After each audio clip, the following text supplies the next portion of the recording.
La première épître de Pierre, chapitre 4. Ainsi donc, puisque Christ a souffert pour nous dans son corps, vous aussi armez-vous de la même pensée.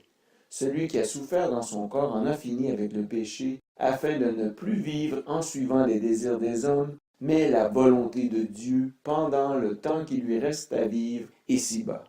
C'est déjà bien suffisant d'avoir par le passé accompli la volonté des non-croyants en marchant dans les désordres, les convoitises, l'ivrognerie, les orgies et autres beuveries, ainsi que dans les idolâtries criminelles.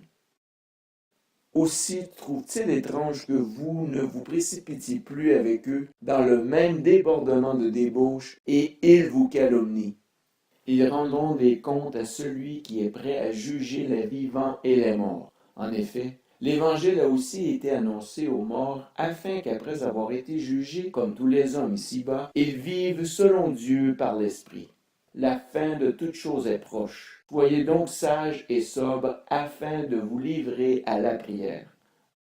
Avant tout, ayez un amour ardent les uns pour les autres, car l'amour couvrira une foule de péchés. Exercez l'hospitalité les uns vers les autres sans murmurer. Comme de bons intendants des diverses grâces de Dieu, mettez chacun au service des autres le don que vous avez reçu. Si quelqu'un parle, qu'il annonce les paroles révélées de Dieu. Si quelqu'un accomplit un service, qu'il le fasse avec la force que Dieu communique, afin qu'en tout, Dieu reçoive la gloire qui lui est due à travers Jésus-Christ. C'est à lui qu'appartiennent la gloire et la puissance au siècle des siècles. Amen. Mes bien-aimés, ne soyez pas surpris de la fournaise qui sévit parmi vous pour vous éprouver, comme s'il vous arrivait quelque chose d'étrange.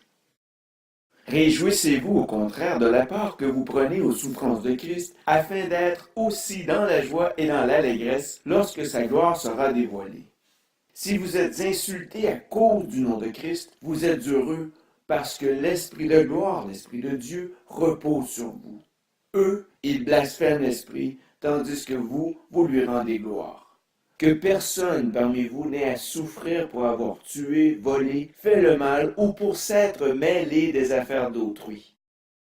Mais si quelqu'un souffre parce qu'il est chrétien, qu'il n'en ait pas honte.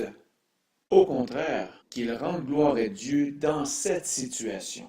En effet, c'est le moment où le jugement commence et il commence par la maison de Dieu. Or, si c'est par nous qu'il débute, quelle sera la fin de ceux qui n'obéissent pas à l'évangile de Dieu? Et si le juste est sauvé avec peine, que deviendront l'impie et le pécheur? Ainsi que ceux qui souffrent selon la volonté de Dieu s'en remettent à lui comme au fidèle Créateur en faisant ce qui est bien.